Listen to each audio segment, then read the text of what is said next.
하나님 말씀 보시겠습니다. 오늘의 말씀은 신명기 16장 9절로부터 12절까지 말씀 한 절씩 교독하시도록 하겠습니다. 신명기 16장 9절로부터입니다. 제가 먼저 9절 말씀 봉독해 올립니다. 7주를 계수할지니 곡식의 낫을 대는 첫날부터 7주를 계수하여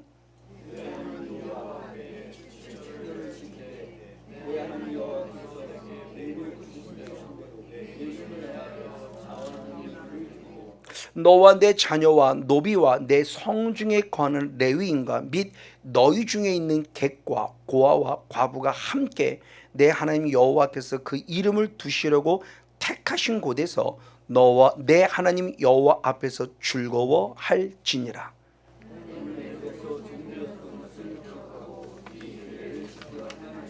아멘. 할렐루야. 네, 오늘은 지난주 설교 말씀드린 대로 맥주 감사 주일로 드리면서 맥주절이 과연 무엇일까? 예수님을 믿으면서도 맥주절 하는 건 아는데 맥주절이 갖는 의미를 잘 몰라요. 그리고 더구나 또 우리는 또 새로운 성도를 있기 때문에 새로운 성도들로서 또 맥주절은 무엇이지라는 그런 부분 속에서 맥주절의 의미라는 그런 제목을 가지고 잠시 한번 말씀을 생각해 보고자 합니다.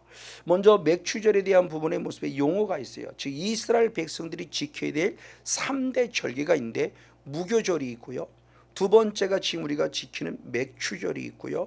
그리고 세 번째가 초막절이, 이게 가장 기초, 가장 기본적으로 반드시 3차 예배는 하나님께 보이라라고 할 정도로 강하게 하나님 말씀하신 3대 절기 가운데 오늘 하나님 맥주절이에요. 근데 성경에 보면 무교절은 결국 유교절과도 연결이 되고요. 그리고 세 번째 초막절은 수장절이라고도 연결이 되기도 합니다.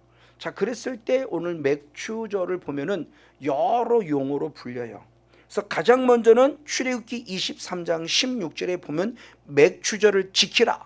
이는 내가 수고하여 밭에 뿌린 것에 무엇을 첫 열매를 거둠이니라. 그러면서 첫 열매를 거두어 드리는 하나님께 영광 돌리는 시간이게 맥주절이라고도 불러요. 그러니까 농사를 지어서 하나님 앞에 감사하여 드려진 절기가 맥주절이에요. 그러나 반면에 방금 읽었지만 그 맥주절은 첫 열매를 드리는 절기이기 때문에 또한 초실절이라고도 해요. 그래서 창세기 출애굽기 34장 22절에 보면 77절 곧 맥주의 무엇이다? 초실절을 지키고라고 표현해요. 그러니까 초실절이라고도 왜? 첫 열매를 드리는 날이기 때문에. 그래서 민수기 28장 26절은 77절 곧 처음 익은 열매를 드리는 날이라고 아주 성경이 기록하고 있어요. 그래서 맥주절은 농사를 통해서 지어진 것에 감사해 드려진 절기이면서 첫 열매를 드리는 절기이기 때문에 초실절이라고도 불러요. 그러나 반면에 이것은 6월절로부터 시작해서 이스라엘 백성이 애굽에서 나온 그날이 6월절이죠. 그로부터 50일째 되는 날 농사를 지어서 하나님께 영광 돌리는 귀한 절이기 때문에 7주를 지나서 77절이라고도 표현하고 있습니다. 그래서 신명기 오늘 읽었던 16장 9절로부터 10절의 말씀에 보면 곡식의 낫을 대는 첫날부터 몇 주를 7주를 계수하여 여호와 앞에 무엇을 지키라? 77절을 지키라. 그래서 77절이라고도 해요. 그러니까 맥주절이라고도 부르고 초실절이라고도 부르고 77절이라고도 부른다는 의미를 성경에서 살펴볼 수 있습니다. 그럼 대강 맥주절 하면 뭐구나라고 딱 이렇게 우리가 한번 윤곽이 잡힐 수 있을 것 같아요. 그런가 반면에 이게 신약으로 연결이 되지면 이스라엘 백성들이 애굽에서 탈출한 일이 6월절이죠.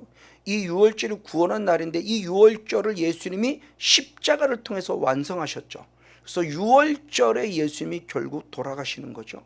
요를 6월절에 돌아가셨다가 3일 만에 부활하시고 또는 40일간 이 땅에 계시다가 40일 만에 승천하셨고 그리고 잘하는 대로 예루살렘을 떠나지 말라고는 50일째 되는 날 성령의 임함을 통해서 드디어 교회가 탄생하게 되는 절대가 와요. 그래서 그때를 무엇이라고 하냐? 오순절이라고도 표현해요. 그는 6월절로부터 7주가 지난 그 다음 날, 그래서 77절에도 부르지만 50일째 되는 날이기도 하기 때문에 오순절이라고도 불러요. 그러니까 우리가 신약 구약에서 읽을 때 맥추절, 초실절, 그리고 방금 읽은 대로 칠칠절. 신약에서 읽을 때 사도행전의 말씀에 오순절 이라는 절기가 신약에서는 단순히 그냥 성령 강림한 날 이렇게 보지만 우리가 구약과 연결시키면 그게 곧 맥추절하고 연결되는 절기이구나 라고 우리가 이해할 수 있다는 겁니다. 그래서 맥추절을 구약의 관점에서는 하나님이 주신 은혜에 대한 감사를 표현해 드리는 절기일 뿐만 아니라 신약의 의미로 보면은 성령이 임하셔서 교회를 탄생하게 만들어낸 절기이기 때문에 우리는 지금 맥추절은 의미가 대단히 의미심장한 절기란 사실을 알 수 있다는 겁니다. 자, 그러면서 성경의 말씀에 보면 맥추절을 지키라라고 표현했어요. 맥추절을 지키라라고 표현했는데 이 지키라는 의미는 결국 뭐냐? 한마디로 간단히 말하면 하나님의 명령형이에요. 지키라가 명령형이에요. 지켜줄 것을 부탁하는 말씀이 아니에요. 지켰으면 좋겠다라고 부탁하는 말씀이 아니에요. 지켜야만 하는 하나님의 거룩한 명령이라는 겁니다. 그래서 다시 한번 출애굽기 23장 16절을 보면 맥추절을 무엇하라? 지키라라고 확실히 말했어요. 신명기 말씀에도 물론이고요. 바로 이와 같이 맥추절은 지키는 하나님의 거룩한 명령이고 신명기 16장 16절에 보면 무교절, 칠칠절, 초막절에 여호와께 보이라 그러면서 역시 명령이에요. 지키라는 명령, 보이라는 명령, 바로 이 명령에 대한 부분의 모습입니다. 자, 하나님이 우리를 분명히 이스라엘 백성을 애굽에서 구원해 내셨죠. 구원해 내시고 시내산에서 약 2달 정도가 됐을 때 시내산에서 십계명이라는 계명을 주셨을 뿐만 아니라 3대 절기를 율법으로 주셨어요. 그래서 유교절, 무교절을 반드시 지켜라. 그리고 오늘 배우는 대로 맥추절, 초실절, 바로 이 칠칠절, 이 오순절을 반드시 지켜라. 그리고 마지막 세 번째 초막절, 즉 수장절을 반드시 지켜라는 거룩한 명령으로 주어졌다는 겁니다. 그러므로 이 명령으로 주어진 이 모습은 결국 사람이 패할 수 없는 거예요. 그 패할 수 없는 그 모습에 대한 부분의 모습, 즉 인간의 수고나 노력이나 또는 인간의 어떤 그런 또 다른 방법, 어떤 인간의 생각이나 수단의 방법으로 이것은 없앨 수 없는 반드시 하나님께만 지켜드려야 하는 하나님의 명령이라는 사실을 먼저 우리는 의미에 두어야 한다는 겁니다. 이걸 역으로 말하면 명령이기 때문에 명령을 지키지 않으면 그것이 곧 뭐가 되느냐? 결국 죄가 되는 거죠. 맞습니다. 자, 그러면 이 맥추절을 어떻게 지켜야 할 거라는 거예요. 어떻게 지켜야 할까 그랬을 때 성경은 분명히 이렇게 말하고 있습니다. 자, 신명기 16장 11절 한 절 말씀을 같이 한번 읽겠습니다. 신명기 16장 11절입니다. 시작. 너와 내 자녀와 노비와 내 성중에 거하는 레위인과 및 너희 중에 있는 객과 고아와 과부가 함께 내 하나님 여호와께서 그 이름을 두시려고 택하신 곳에서 내 하나님 여호와 앞에서 즐거워할지니라. 아멘. 아주 중요한 얘기를 했어요. 그럼 그 하나님께 예배를 드려 영광을 올려드리는 절기인데, 명령인데, 그럼 이 명령을 어떻게 지켜드려야 그게 하나님이 기뻐하는 명령에 순종하는 것이냐고 했을 때 첫 번째 모습이 뭐냐? 하나님의 이름을 두려고 택하신 곳이에요. 하나님의 이름을 두려고 택하신 곳에서 예배를 드려라 해요. 근데 하나님의 이름을 두려고 택하신 예배 드릴 때 나 혼자가 아니에요. 모든 가족이 함께, 특별히 내 가족만이 아니에요. 혹시 내 집에 찾아온 손님이 있으면 그 손님도 같이, 그리고 함께 거하고 있는 고아와 과부가 있으면 그 고아와 과부도 같이. 근데 그냥 가족끼리가 아니에요. 더 중요한 것은 꼭 레위인과 함께라는 거예요. 자, 이 3대 절기 가운데 특별히 오늘 맥추절을 맞이해서 그냥 예배를 드린다가 아니에요. 온 가족이, 그 가족 속에 외부에서 온 손님이 있으면 손님도, 그 가족 속에 고아가 있고 과부가 있다면 역시 마찬가지로. 근데 그 가족끼리가 아니에요. 무엇이냐? 레위인과 함께라는 거죠. 레위인은 예배를 인도하는 인도자에 있는 제사장적 사명을 가진 자예요. 오늘날로 얘기한다면 부족하지만 여기는 성건용 목사와 같은 사람이에요. 그래서 우리가 가족끼리 예배 드리는 것도 너무너무 중요하지만 이왕이란다면 목사님을 모시고 함께 예배 드리는 게 하나님을 더 온전하고 아름다운 모습으로 성경은 분명히 말씀하고 있다는 거예요. 근데 가장 먼저 하나님의 이름을 두려고 택한 곳이 무엇이냐는 거예요. 하나님의 이름을 두려고 택한 곳이, 자, 역대하 33장 4절 말씀을 보겠습니다. 역대하 33장 4절 시작. 여호와께서 내가 내 이름을 예루살렘에 영원히 두리라 하신 하나님의 전, 여호와의 전에 단들을 쌓고 그랬어요. 그러니까 하나님이 하나님의 이름을 두려고 택한 것이 뭐냐? 예루살렘이에요. 그러면 예루살렘이라는 단어에 대한 의미를, 영적 의미를 몇 번 말씀드렸어요. 그러면 예루살렘이 곧 뭐냐? 하나님의 성전임을 말하는 것이다.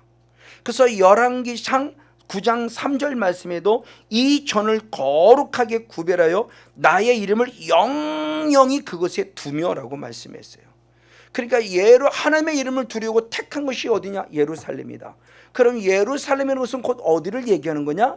바로 성전이다. 그 성전은 지금 오늘 우리에게 적용시키면 곧 무엇이다? 교회다. 그러면 맥추절을 통해서 하나님의 이름을 두려고 택한 곳에서 하나님께 레위인과 함께 즐거움으로 예배를 드리려고 하는 것은 오늘날 말하면 교회에서, 하나님의 전에서 하나님께 예배로 영광을 올려드려야 될 부분의 모습이 분명히 있다는 거죠. 그래서 온라인 예배를 통해서 지금 우리가 코로나로 말미암아 지금 많은 교계에서 혼란을 겪고 있어요. 온라인 예배를 어쩔 수 없는 상황인 거 알아요. 어쩔 수 없는 상황인 거 알지만 그럼에도 불구하고 이 온라인 예배라는 이 개념의 모습이 과연 하나님이 기뻐할 만한 온전한 모습일까에 대한 부분 속에서 신학적이고 성경적인 부분 속에 많은 신학자들과 목사님들이 지금 고민하고 있어요. 어떻게, 왜 앞으로는 이러한 경우들이 많아질 텐데 이런 경우 때 참 신앙의 도를 어떻게 가르쳐야 할 것이냐는 부분 속에서 많은 목사님들이 좀 고민하고 있어요. 정말. 그래서 국민일보는 계속 대담이 나오고 있고요. 그래서 요새는 계속 그런 세미나의 모습도 자꾸 지금 벌어지고 있고요. 코로나 위기를 맞은 참 교회상, 참 예배상, 이런 것들이 과연 무엇일까에 대한 부분을 좀 고민하고 있어요. 그래요. 이제는 이 건물이 꼭 교회라는 것은 아닌 건 우리가 알아요. 그렇다고 했을 때 가정의 모습에서 함께 예배를 드림에 그 가정 속에 과연 레위 사람은 있냐는 거죠. 우리가 맞아요. 우리가 이제는 영적인 재산, 왕 같은 재생이 된 것도 알고는 있어요. 그러나 거의 많은 사람들이 공통적으로 하는 얘기가 가정에서 예배를 드리지만 흔히 말하는 교회에서 예배를 드리는 것 같은 그런 영성의 현장감이 없기 때문에 영성을 유지하기가 대단히 어렵다는 공통적인 고백들이 많이 나와요. 바로 이러한 위기예요. 그런 위기인데 지금 더더욱 정부에서는 많이 교회를 지금 더 많이 압박 아닌 압박으로 들어오면서 많은 부분 속에 지금 이제는 기독교인들마저 예민해졌고 이제 많은 부분의 모습이 시간이 벌써 한 달, 두 달, 세 달, 네 달 막 길어지니까 피곤하고 여러 가지 많은 영적인 모습이 개입이 되면서 참 쉽지 않은 시간들을 지내고 있어요. 그러나 오늘 맥주를 통해 다시 한번 우리가 보자는 겁니다. 하나님은 무엇을 말하느냐?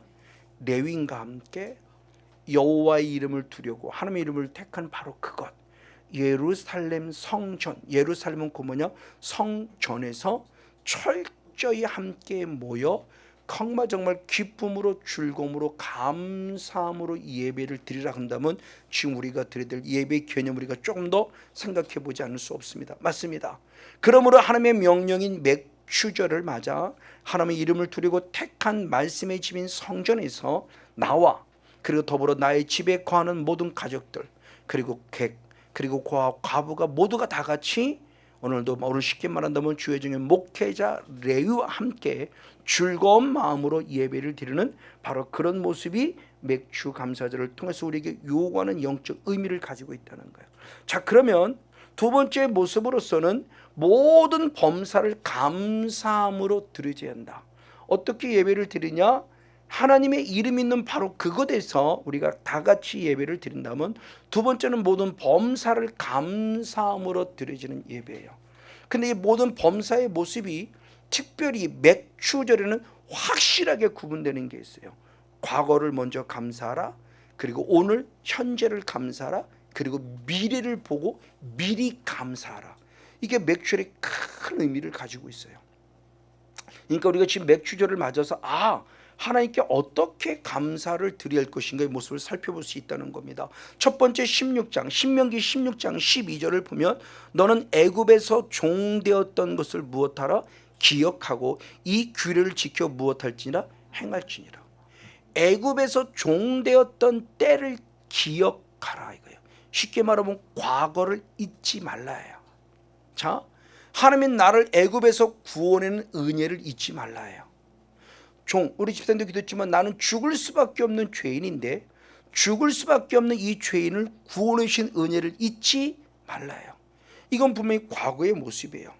그러니까 과거를 잊지 말라고 했을 때 과거의 매일하는 그런 입장 속에서 잊지 말라가 아니라 하나님이 주신 구원의 은혜에 대한 부분 속의 모습을 잊지 말라는. 왜? 과거를 알아야 오늘 현실을 통해서 이게 하나님의 은혜였구나 것을 알 수 있기 때문에. 그러니까 과거 자체를 완전히 지워버리고 완전히 기억하지 말라가 아니에요. 우리는 과거에 매여서는 안 되지만 과거는 잊지 말고 기억해야 돼. 제게서는 이 말씀을 적용시키면 10년 전의 성건용 목사와 지금 이 순간의 성건용 목사 가운데 10년 전의 제 모습을 저는 잊으면 안 돼요. 그러면 저는 교만해져요. 10년 전의 저를 기억하지 못하고 오늘 지금 내 모습만 갖고 있다면 저는 100% 교만해집니다. 10년 전의 나를 알아야 돼요. 그래서 계시록 2장의 5절 말씀에 보면 에베소 교회를 향해서 첫사랑을 뺏기지 말라고 한 거예요. 저와 여러분의 부족하지만 성건용 목사를 만나기 이전의 모습 여러분 꼭 기억하세요. 그거 잊지 마셔야 돼요. 그래 오늘의 나의 모습을 감사할 수 있다는 거예요. 그러니까 과거를 잊지 말라는 얘기는 너무너무 중요해요. 특별히 자녀들에게 얘기했습니다. 자녀들에게 얘기할 때 뭐라고 표현했냐? 대표적인 말씀이 시편 143편 5절입니다. 시편 143편 5절. 내가 옛날을 무엇하라? 기억하라. 그래서 주의 행하신 모든 걸 묵상하며 주의 손에 행하신 일을 무엇하라? 생각하라는 거죠. 그러니까 옛날을 기억해야 돼요. 그래서 신명기 8장 2절 3절 말씀이 수없이 나눴지만 하나님이 광야 생활 속에 나를 낮추시고 나를 줄이게 하신 것을 기억하라 그랬죠. 왜 나를 낮추셨고 왜 나를 줄이게 하셨지? 왜 배고프게 하셨지? 좋은 일이 아니라 왜 힘들게 하셨지? 그걸 기억하라는 거예요. 그 말씀을 신명기 32장 7절 말씀에서는 옛날을 기억하라고 말하며 아비와 어른에게 물어보라고 그랬어요. 자녀들은 부모님에게 물어보라는 거예요. 할머니 할아버지에게 물어보라는 거예요. 교회로 적용시키면 첫 신앙자들은 그렇죠. 우리보다 신앙의 선배들이 있어요. 권사님 그때는 어땠어요? 집사님 그때는 어땠어요? 라고 자꾸 물어보면 그것을 설명을 통해서 이거구나 하고 영적인 경각심을 갖는다는 거예요. 그래서 에베소 2장 3절의 말씀에 내 본질을 얘기함 속에서 내 본질이 진노의 자식이었다는 내 과거를 알매 오늘의 현재 부어진 은혜를 감사할 줄 알아서 영적인 경각심을 가질 수 있다라는 부분의 모습을 말씀하고 있는 겁니다. 그러므로 가장 먼저 맥추절을 지킨다고 하는 것은 뭐냐? 내 과거를 잊지 말고 과거를 기억하여 하나님이 주신 은혜를 기억할 뿐만 아니라 힘이 들고 어려운 부분 속에서 나의 존재가 어떤 존재냐는 영적인 경각심을 갖는 그 의미가 맥추절의 의미 속에 있다는 것을 가르쳐주고 있습니다. 두 번째 모습은 무엇이냐? 현재예요. 그래서 신명기 16장 10절에 그렇게 표현했습니다. 신명기 16장 10절 시작. 내 하나님 여호와 앞에 7절을 지키되 내 하나님 여호와가 내게 복을 주신 대로 내 힘을 헤아려 자원하는 예물을 드리라. 아멘. 자, 7절을 지키는데 그 7절을 지킬 때 내게 복을 주신 대로요. 물론 과거를 통해서 나의 모습 속에 하나님이 주신 은혜도 있는데 지금 내가 하나님께 감사하며 내게 복을 주신 은혜를 기억하라는 거예요. 그러니까 과거에는 이랬었지만 오늘 지금 내 상황의 형편이 어떤가에 대한 부분의 모습을 기억하라요. 저는 정말 너무너무 감사해요. 그렇죠? 이 은혜 있기 전에는 정말 쉽게 얘기하면 사례비도 받지 못할 정도로, 사례비를 받아도 지극히 일부분을 받고, 그래서 4주에 걸치면 조금씩 큰근히 그것도 못 받으면 또 어쩔 수 없고, 이렇게 살아가던 인생이 저였어요. 목사였어요. 지금은요, 저럴 정도는 아니지만 절대 어떤 부분 속에서 이제는 조금 더 있었으면 좋겠다, 이런 부분 속에 모자람이 없을 수 있는 부분으로 하나님이 충분히 채워주셨어요. 그렇죠? 교회적으로 봐도 물론 그렇고, 제 개인적 사택을 봐도 그렇고, 이게 그냥요, 지금 웬만한 성도들의 채 30명도 안 되는 성도님의 모습을 이렇게 해서 이와 같이 제가 살 수 있다? 이건 정말 하나님의 은혜가 아니면 불가능해요. 그러니까 제게는 너무너무 감사한 거예요. 그러니까 저는 정말 감사하고, 그 감사함을 제 믿음 안에서는 최선을 다해 표현해 드려요. 쉽지 않은 상황을 모셔서 사실은 집사람 때문에 여러 가지 많은 모습들이, 과한 모습들이 나가야 될 분이지만, 그럼에도 불구하고 제가 가진 모습에서는 최선을 다해 감사해요. 그럼 저 혼자만 아니요. 부족하지만 성도님 한 분 한 분들의 모습을 영적으로나 또는 환경적으로나 육적으로 본다 한다 할지라도 정말 다른 교회 목사, 협력사회 때 다른 교회 성도들의 이야기를 들어보면 정말 저는 너무 감사해요. 여러분들의 삶이 저는 정말 하나님이 주신 복이 있다고 분명히 믿어요. 부족하지만 저희 중보기도도 있었지만 여러분 스스로가 믿음을 잘 지키기 때문에 오늘이 있음에 대한 부분을 저는 믿고 감사할 수 있다는 겁니다. 맞아요. 이미 복을 주신, 그리고 지금도 복을 주시고 있는 그 은혜에 대한 부분 속에 감사함을 표현해드리는 절기가 바로 맥주절의 의미라고 하는 부분의 모습입니다. 그래서 맥주를 지키는 것은 과거에 받은 은혜를 잊지 않을 뿐만 아니라 현재 받고 있는 은혜에 감사하는 데 그 목적이 있다는 겁니다. 맞아요. 그러나 하나님은 이스라엘 백성들이 가나안에 들어간 이후 하나님이 과거에 약속하신 복을 현재 주심으로 풍족하게 되었을 때 교만에 빠져 하나님의 은혜를 잊어버릴까 하는 염려의 말씀을 기록하셨어요. 그게 바로 신명기 8장 12절부터 14절인데, 내가 먹어서 배불리고 아름다운 집을 짓고 거하게 되며 또 내 우양이 번성하여 내 은금이 증식되며 내 소유가 다 풍부하게 될 때, 아멘. 두렵건대 내 마음이 무엇하여 교만하여 내 하나님 여호와를 잊어버릴까 하노라. 여호와는 너를 애굽 땅 종되었던 집에서 이끌어내신 분이다. 아멘. 하나님이 복을 주시고 싶어 하시는 거예요. 그래서 과거에 약속한 것이기 때문에 지금 주시는 것인데, 그 주실 때 우리를 향해서 주님이 우려하는 마음은요, 혹시라도 너희들이 오늘 현재에 부하게 된 이후에 하나님을 잊어버릴까, 교만해서 하나님을 떠날까, 이제 하나님 없이도 먹고 살만해요 라고 할까, 이 두려워하는 마음을 가지고 있다는 이 하나님의 이 아픈 마음이 지금 우리들에게 어떤 영적 메시지를 이 맥주절을 통해서 주고 있을까요? 교만하지 말라는 거죠. 첫사랑이에요. 그래서 저는 정말 이 은혜를 잊고 감사하는 부분이, 이 은혜를 잊고 10년 동안 오면서 했을 때, 왜 목사가 기도도 안 합니까? 혹시도 내 말이 이 말이 나올까 봐. 나도 기도가 안 됐던 놈인데 지금 목사님 기도 안 하고 왜 기도를 안 해라고 책망하면 뭐를 모르는 거예요? 메뚜기 떼를 모르는 거죠. 제가 그런 말이 함부로 나올까 두려워요. 그래서 이제는 기도가 하고 싶은데 기도가 안 되는 사람을 이해할 수 있고 주님의 마음으로 바라볼 수 있는 목사가 돼야 되지, 기도 안 합니까? 이건 진짜 내가 올챙이 쪽을 모르는 거죠. 저는 그게 두려운 거예요. 그렇기 때문에 그 초심을 잃지 않으려고. 왜? 나도 어려웠었잖아요. 단돈 3만 원이 없어서 세미나를 듣고 싶어도 가지 못해 눈물 속에 울었던, 그래서 하나님 3만 원만 좀 주세요라고 울었던 그런 기억이 있는 목사예요. 그래서 성회를 무료로 섬겨드리는 게 그거예요. 단돈 만 원을 한다 할지라도, 2만 원을 한다 할지라도, 3만 원을 한다 할지라도, 5만 원 한다 할지라도 만약 오고 싶은데 단돈 3만 원이 있고 5만 원이어서 못 오면 어떻게 해요? 저는 그 아픔을 겪어본 자예요.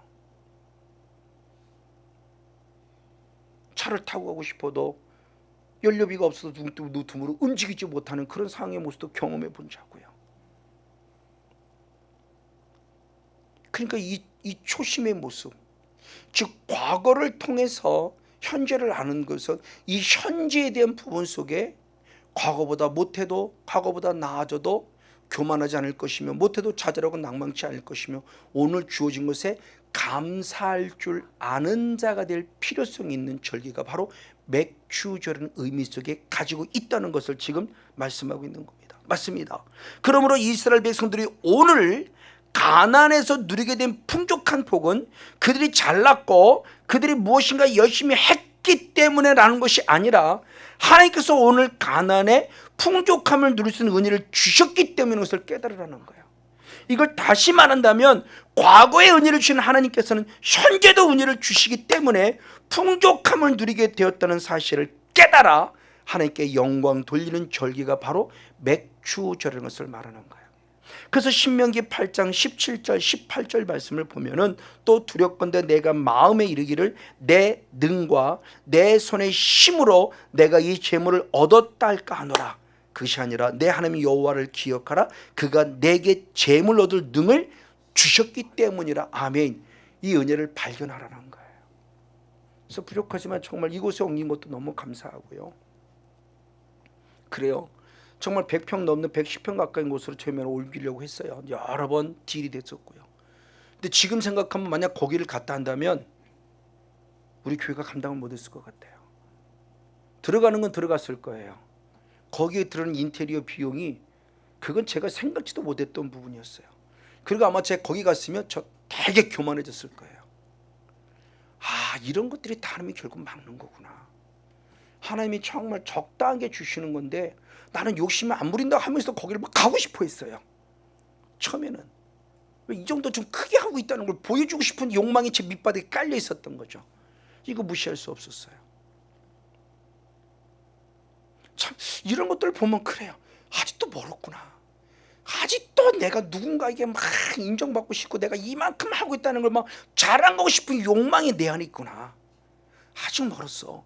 인격적인 성령 하나님은 예수님은 오히려 하나님과 동등돼도 동등됨을 취할 거 여기 때문에 자기를 낮추시서 오셨는데 나는 자꾸 올라가려고 하는 거. 아직도 멀었다. 그래서 이것도 깨트리고 또 깨트리고 깨트리면서 오늘의 최선을 다하려고 지금 다시 한번 애쓰는 신앙의 모습을 이 맥주 감사절도 또 한번 돌아보는 겁니다. 맞습니다. 현실에 감사하는 부분이에요. 그래서 과거에도 함께 하신 하나님은 오늘도 함께 하신다는 사실을 믿고 오늘의 상황이 혹시 과거보다 못했다 한다 할지라도 오늘의 상황이 과거보다 당연히 잘 되었다면 더더욱 우리는 오늘 현재를 감사할 줄 아는 그런 맥주를 맞이하는 영적 예배의 성공될 필요성을 상기해 봅니다. 그러나 반면에 세 번째는 무엇을 말하냐? 내일이에요. 미래예요. 자, 신명기 16장 15절 한 절 말씀을 같이 이 말씀을 또박또박 한번 같이 읽어보기 바랍니다. 신명기 16장 15절 말씀. 자, 중반절부터 읽어볼게요. 여호와께서 택하신 곳에서 너는 7일 동안 여호와 앞에서 무엇을 절기를 지키고 여호와께서 내 모든 물상과 내 손을 댄 모든 일에 복 주실 것을 인하여 너는 온전히 즐거워할지니라. 과거를 잊지 말라고 그랬고 복 주신 것에 감사하고 그랬고 마지막 세 번째의 모습은 뭐냐? 앞으로 복 주실 것을 인하여 지금 내게 이루어진 게 아니라는 거죠. 근데 맥주절은 뭐냐? 앞으로 왜? 어제도 주신 하나님은 오늘도 주심을 내가 이미 경험했기 때문에 당연히 내일도 주실 것을 믿고 그 은혜에 감사하여 하나님께 온전히 영광의 예배를 올려드리는 절기가 맥주절이란 예배의 의미라는 거예요. 미래를 보는 눈이에요. 내일을 바라보는 눈이에요. 이게 하나님의 거룩한 비전이에요. 부족하지만 저는 그 비전을 보고 있는 거죠. 부족하지만 저를 통해서 일하실 하나님 그리고 여러분들을 통해 일하심을 자꾸 보는 거예요. 과거 속에 매이지 않아요. 옛날에 그래서 이건 중요한 게 아니에요. 잊지 말아야지만 거기서 머무르면 안 돼요.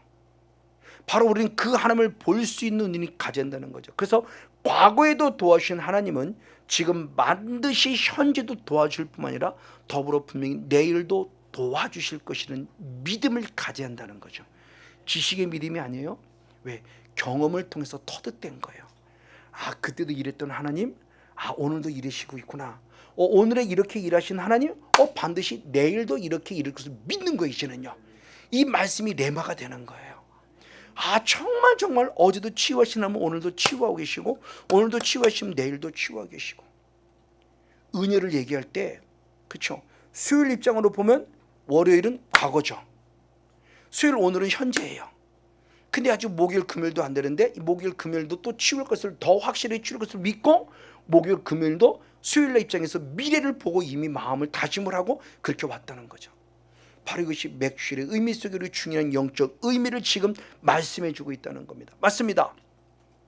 그래서 맥주절의 모습을 가만히 본다면 결국 히브리서 13장 8절 말씀에 어제나 오늘이나 영원토록 동일하신 하나님이에요.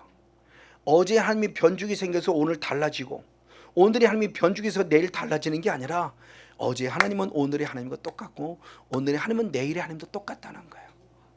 내가 변질되고 내가 자꾸 앞뒤가 바뀌면서 수시로 변해서 그런지 하나님은 전혀 변함없이 늘 그 자리에 늘 항상 계신 하나님이라는 거예요.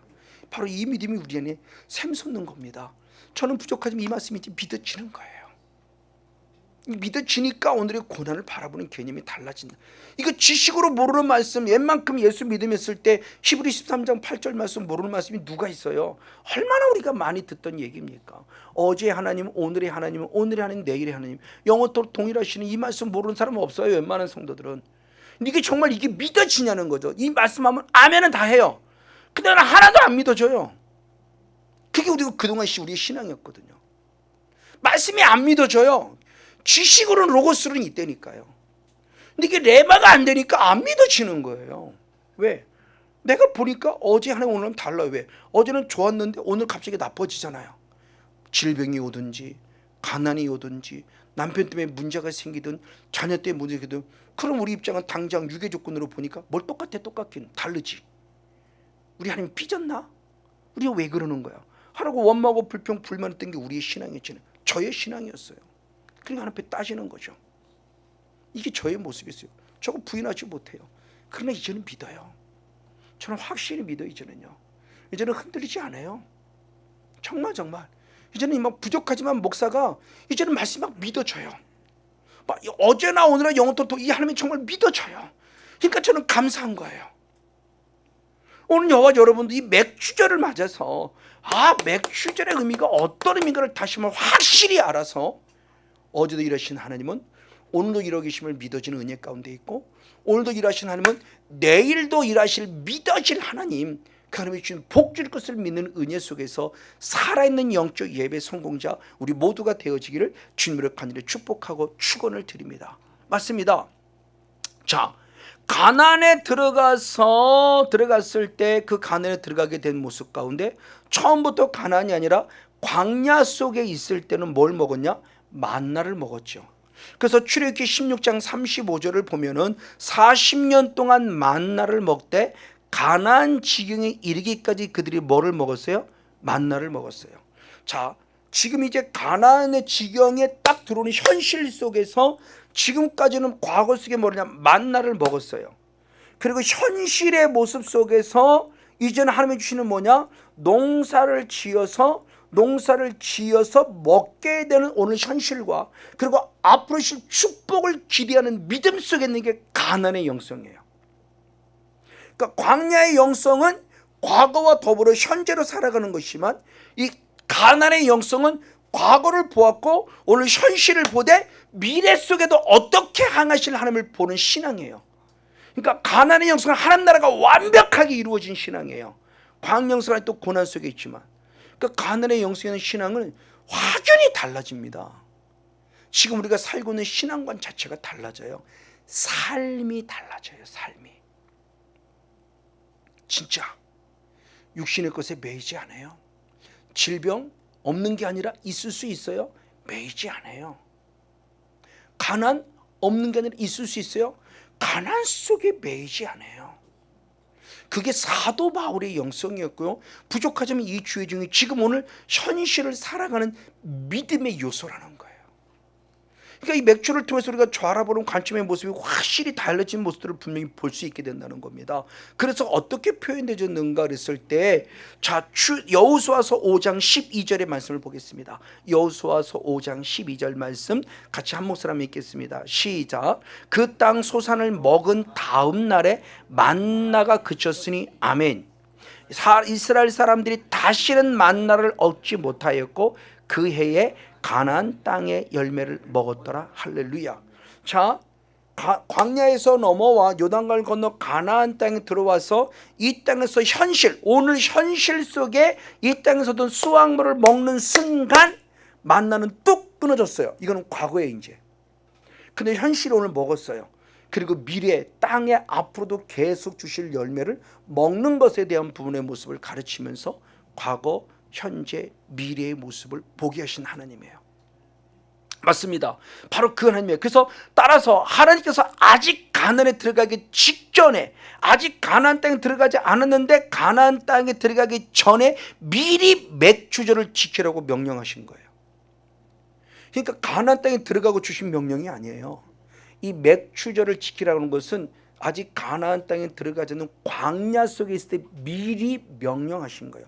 그리고 왜 미리 명령하셨을까라는 겁니다. 그것은 결국 뭐냐? 지금은 거칠고 황량한 광야에서 생활하고 있지만 앞으로 멀지 않은 미래에 약속의 땅 가나안 땅에 들어가 적과 꿀이는 복을 주어 풍성한 열매를 수확하게 될 것이니 너희는 먼저 하나님이 준비해 놓은 과거 만나죠. 준비해 놓은 거 광야에서 그 과거 속의 만나를 먹은 것에 감사하고 오늘 지금 수확한 열매를 먹을 수 있음에 감사하고 앞으로도 큰 축복을 주실 것을 믿음에 감사할 줄 아는 자가 되라는 거예요.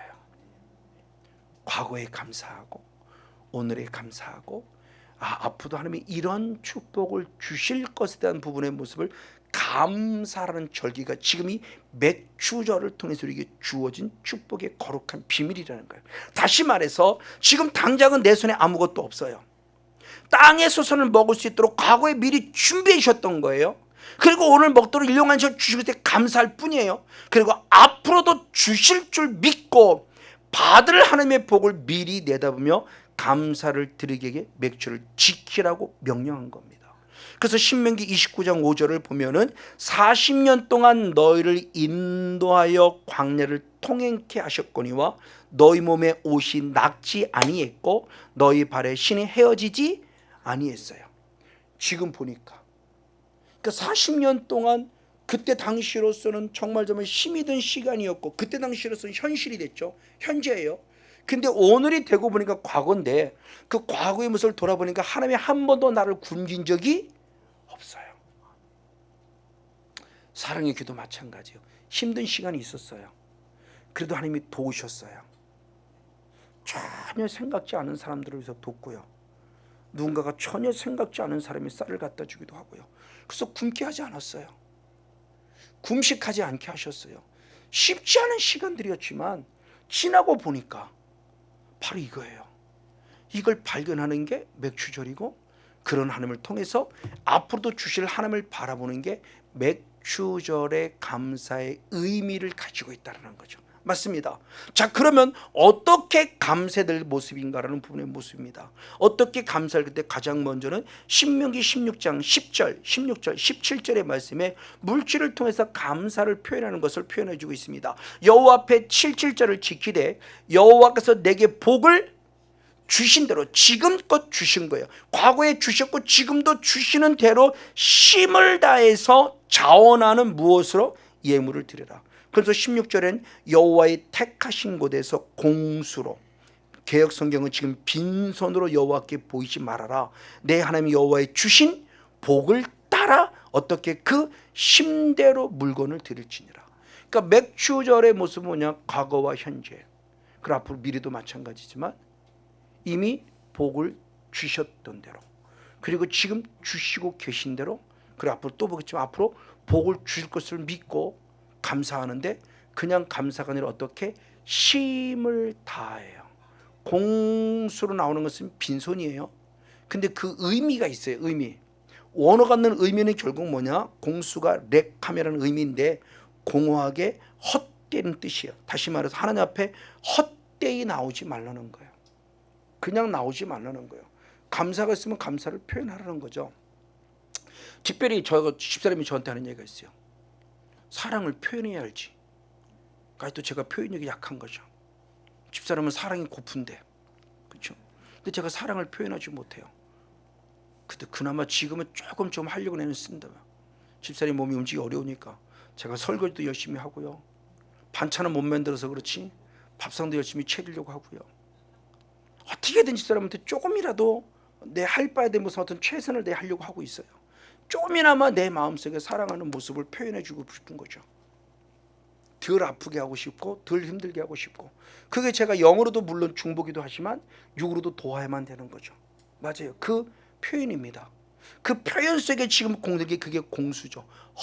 헛되이라는 거래요. 절대 하나님의 은혜를 헛되이, 그냥 하나님 알죠? 이게 아니라는 거예요. 뭔가 표현해 드리는데 여러 가지가 있겠지만 오늘 본문 말씀에서는 바로 물질이라는 표현을 했어요. 그래서 맞습니다. 그래서 하나님의 은혜로 애굽에서 구원받았고 40년의 광야 생활 동안 보호와 인도를 받았으며 가나안에 들어와 농사를 지어 풍성한 열매를 맺게 될 것에 대한 감사함을 그 합당한 예물로 하나님께 올려드린 거예요. 예물로 올려드린 겁니다. 그래서 신명기 16장 방금 읽었던 10절 17절 말씀의 힘대로, 앞으로 읽어도 고린도서 8장 3절에 힘대로, 힘을 다하라는 말은 하나님 앞에 나아갈 때 인색함으로나 억지로 예물을 가지고 나간 것이 아니라 이미 하나님이 복을 주신 것, 그리고 앞으로 복을 주실 것에 대한 진정한 감사를 하되 성령의 감동을 받아 자원하는 예물을 즐거운 마음으로 드릴 때 받으신다는 걸 말하는 거예요. 그래서 출애굽기 25장 2절을 보면 이스라엘 자손에게 명하여 내게 무엇을 가져오게 하라, 예물을 가져오게 하라 하고, 또 무릇 즐거운 마음으로 내는 자에게서 내게 드리는 것을 너는 무엇하라? 받으라 그랬어요. 그러니까 하나만 하신다는 거죠. 성건영 목사가 하나님께 즐거운 마음으로 드리고 있는지 아닌지를 알아요. 그래서 제가 몇 번 얘기를 했죠. 제가 전도사 때 목사님이 갑자기 성도 30명 끌고 빨리 와, 조그만 교회를 갔어요. 근데 그래서 30명을 빨리 막 모시고 권사님 집사님들을 모시고 대구에서 집회할 때 그 교회를 찾아갔어요. 근데 이미 그 예배가 진행되고 있었던 거죠. 그러니까 성도 수가 너무 적으니까 성도를 좀 오라고 한 것 같아요.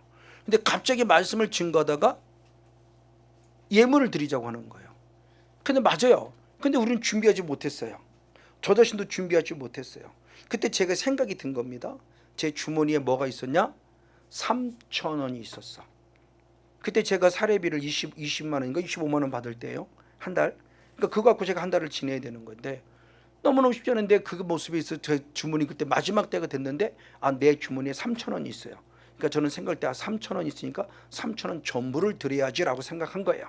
이제 아무것도 없어요. 다 털어내는 거예요. 근데 그래서 제 주머니에서 헌금을 딱 꺼냈는데 여기서 문제가 생긴 거예요. 이게 3,000원이 아니라 4,000원이야 이게. 이게 갈등 생기더라고요. 3,000원 전부, 아니야 전부 드린다, 아니야 3,000원 드린다 했어, 아니야 전부 드린다고 했어, 아니야 3,000원 드린다고 했어, 아니야 전부 드린다고 했어. 그 짧은 시간에 전도사가 그걸 갈등하고 있어요. 이 못난 놈이죠.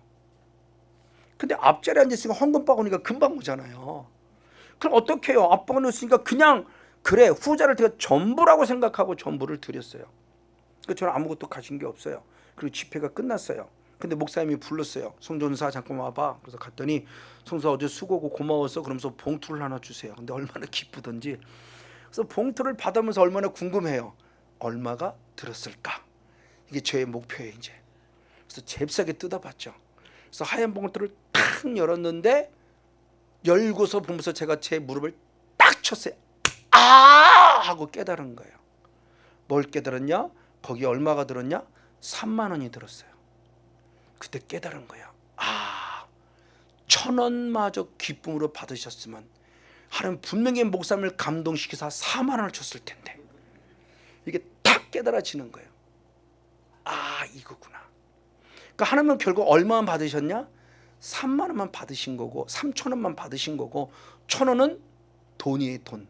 헌금이 아니었고 예물이 아니었어요. 내 가진 돈만, 내 가진 물질만 손해본 거예요. 그때 깨달은 거야. 그 1,000원마저 기쁨으로 줬으면 분명히 살아계신 하나님은 목사님을 감동시켜서 4만 원을 줬을 텐데 10배를 주신 거죠. 근데 결국 저는 1,000원은 손해본 거예요. 3,000원만 받으신 거. 아, 이거구나. 맞아요. 성령의 감동에 따라 내게 주어진 것에 즐거움으로 감사함으로 드렸다는 거예요. 하나님은 심는 대로 거두신데 바로 그 말씀입니다. 그래서 출애굽기 25장을 다시 한번 2절을 보면 이스라엘 자손에게 명하여 내게 예물을 가져오라 하고 무릇 즐거운 마음으로 내는 자에게서 내게 드리는 것을 너는 무엇하라? 받으라고 그러는 거죠. 아, 이거구나. 그래서 예물을 드려도 이제는 정말 차원이 다른 거예요. 그냥 당연히 의무감으로, 아니 하나님이 의무감으로 받으려고 하는 게 아니에요. 하나님이 거지입니까? 거지가 없어 여러분들에게 헌금을 드리라고 그러나요? 즐거움이에요. 기쁨이에요. 감사해요. 똑같이 드려도 의무감으로 어쩔 수 없이가 아니라 기쁨으로 즐거움으로 감사함으로 했더니 하나님이 갚아주신 은혜가 있었다고 하는 부분에서 말하는 건데 맞습니다. 그런 대표적인 교회가 마게도냐 교회죠. 풍성함을 가지고 있는 고린도 교회를 부족함을 부끄럽게 하기 위해서 사도 바울이 간증을 해요. 마게도냐 교회는 어떤 상태에 있었고 고린도 교회는 어떤 상태에 있었는데 그 마게도냐 교회가 어떻게 했다라는 간증이 나오는 겁니다.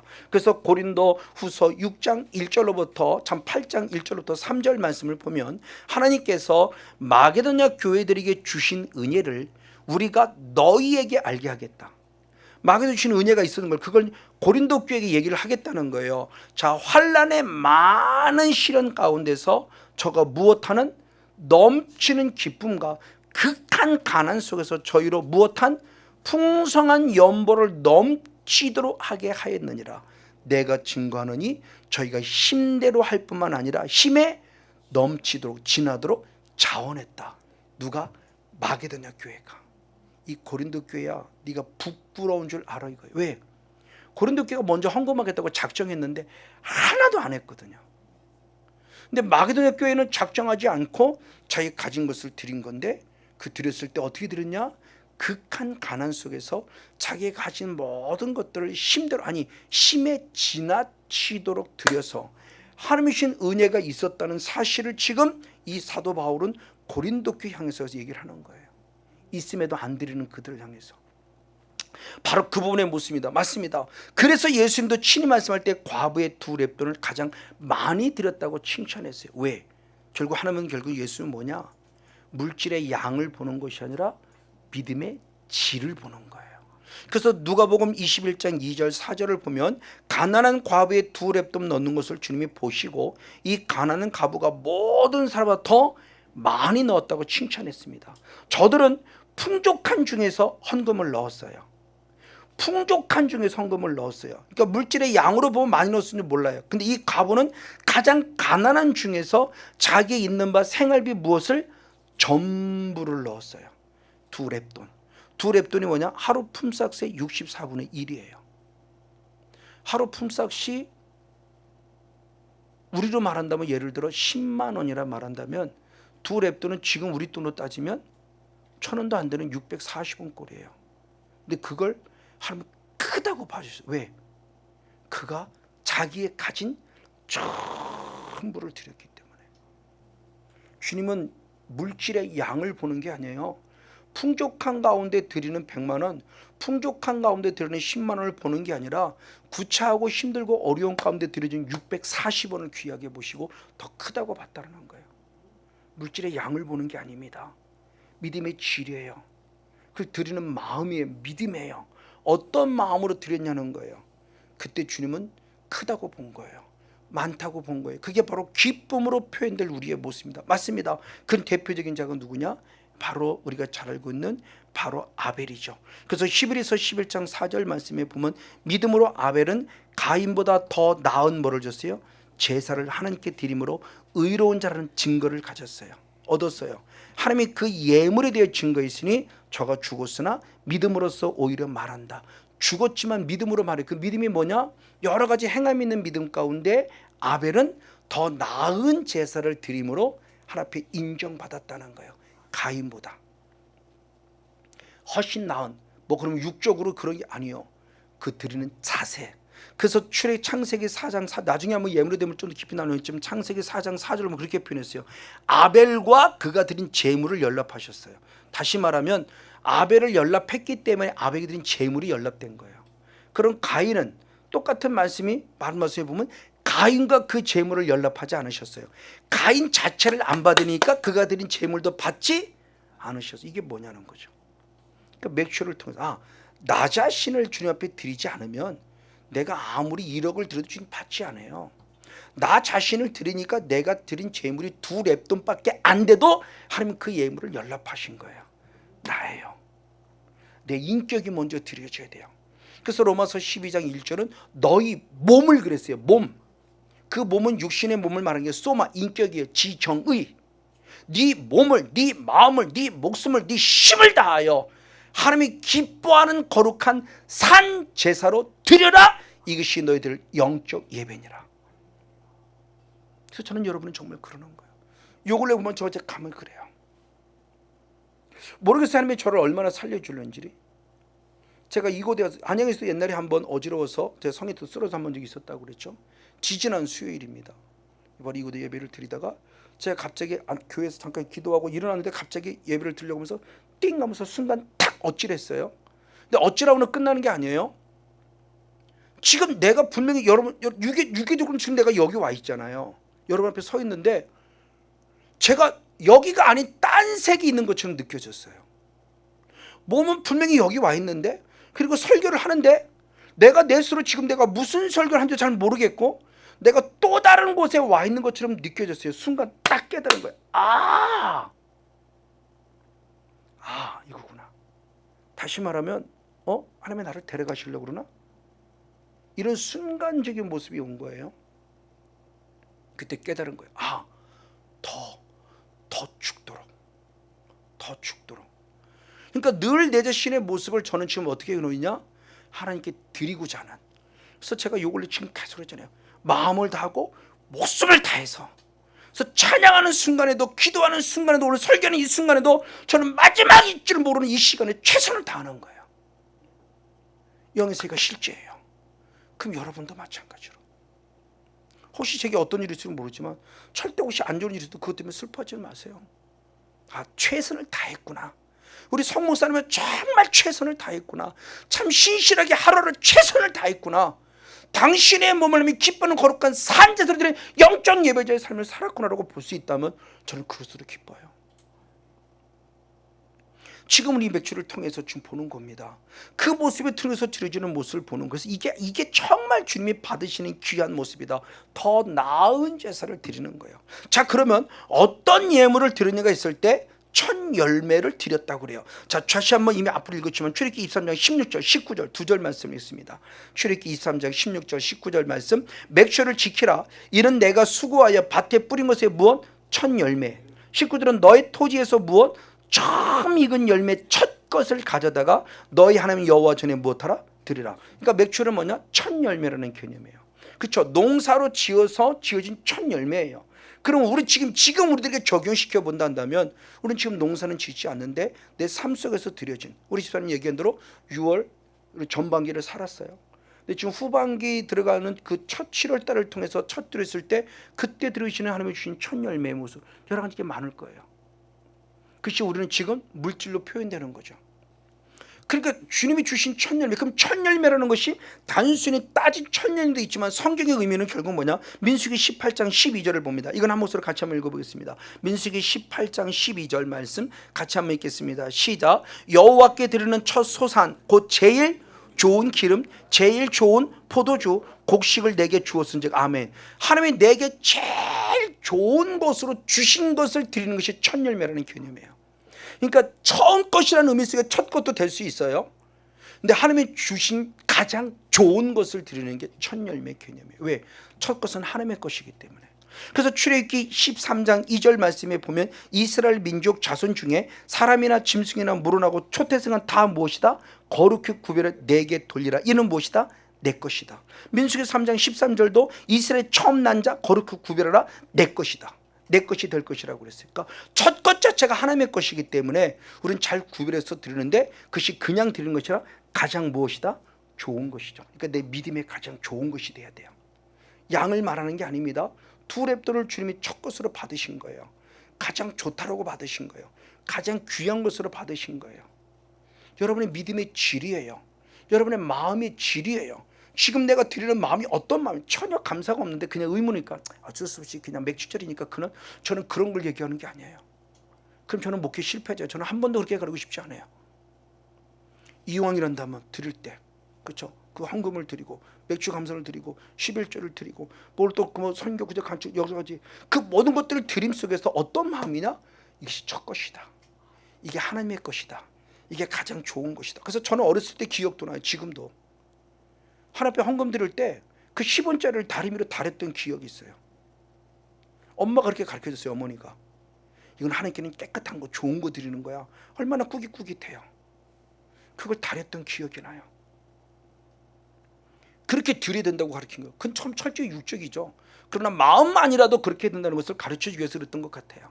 그때는 그걸 몰랐지만 맞아요. 지금 이 순간도 마찬가지라는 겁니다. 그래서 첫 열매를 드리는데, 그럼 이렇게 예물을 드릴 때 주님은 어떻게 하느냐? 맥주를 지킨 적이 신 축복이 있어요. 그럼 그 축복은 뭐냐? 출애굽기 34장 24절. 역시 한 목소리로 같이 한번 있습니다. 출애굽기 34장 24절 말씀 시작. 내가 열방을 내 앞에서 쫓아내고 아멘. 내 지경을 넓히리니 할렐루야. 내가 매년 3번씩 여호와 너희 하나님께 보이러 올 때에 아무 사람도 내 땅을 탐내어 엿보지 못하게 하리라. 아멘. 그러니까 3차 무교절, 유월절, 그리고 초막절, 이제 지금 그 맥주절, 그리고 마지막 초막절, 이 절기를 함께 보이러 올 때에 주님 말씀했어요. 내가 네 지경을 넓혀주리라. 그들을 쫓아내므로 네 지경을 넓혀주리라. 그리고 다시는 그들이 누구도 빼앗지 못하게 해주리라. 두 가지 축복이죠. 가장 먼저는 내 안에 그 악한 것들을 쫓아내 내 지경을 넓혀준대요. 믿음의 지경, 삶의 지경, 물질의 지경, 건강의 지경, 환경의 지경 넓혀준다는 거예요. 그럼 그로 끝나니 아니요. 다시는 빼앗기지 않도록 지켜주겠다는 거죠. 아무리 지경이 넓어도 사탄은 도둑질을 한다고 그러는데 뺏기면 안 되잖아요. 그래서 사후관리가 중요하다는 얘기를 수없이 얘기하잖아요. 받는 게 중요하지만 받는 일을 빼앗기지 않고 지키는 게 더 중요하다. 근데 하나님은 약속하셨어요. 예배 성공자가 되는 자에게 지경을 넓혀주리라. 사랑의 교회가 얼마나 지경이 지금 넓혀졌습니까? 저는 정말 감사해요. 이 은혜 있고는요 너무너무 감사해요. 물질의 지경도 넓혀졌고요, 환경의 지경도 넓혀지고 있고요, 영성의 지경도 넓혀지고 있고요, 기도의 지경도 넓혀지고, 부족하지만 말씀의 지경이 가면 갈수록 넓혀지면 제가 스스로 말씀 읽을 때 흥분이 돼요. 저는 너무 감사해요. 이것만으로도 감사해요. 여러분이 계셔도 감사하고 물론이고요. 그럼 지경만 넓혀 아니요, 뺏기지 않도록 한다는 거죠. 근데 이게 역으로 말하면 결국 예배의 성공자가 되지 못하면 지경이 넓혀지 될 수 없고 내 안의 것이 하나님이 지켜줄 수가 없는 거죠. 역으로 말한다면. 그래서 여러분들이 항상 예배의 성공자가 되자고 제가 간구하는 거예요. 맞습니다. 그래서 이 말씀은 결국 이스라엘 백성들이 맥주절과 무교절과 수장절, 초막절을 지키기 위해 하나님 앞에 나오면 약속하신 대로 가나안 족속을 쫓아내어 이스라엘 지경을 사방으로 최대한 넓혀주시고 원수들이 이스라엘을 침략하여 땅을 빼앗지 못하도록 지켜주시다는 약속입니다. 그래서 하나님께서 지경을 넓혀주는 복도 중요하지만 그 지경을 원수들에게 빼앗기지 않도록 보호하시는 더 중요하다. 그래서 시편 121편 3절로부터 10절까지 말씀. 제가 간추려서 우리 그 설교문 있는 사람 읽어드리겠습니다. 이스라엘을 지키시는 자는 졸지도 아니하시고 주무시도 아니하시리라. 여호와는 너를 지키시는 자라. 여호와가 내 우편에서 내 그늘이 되시느니 아멘. 낮에 해가 너를 상치 아니하며 밤의 달도 너를 해치 아니하리다. 할렐루야. 여호와께서 너를 지켜 모든 환난을 명케 하시며 내 영혼을 지키시로다. 아멘.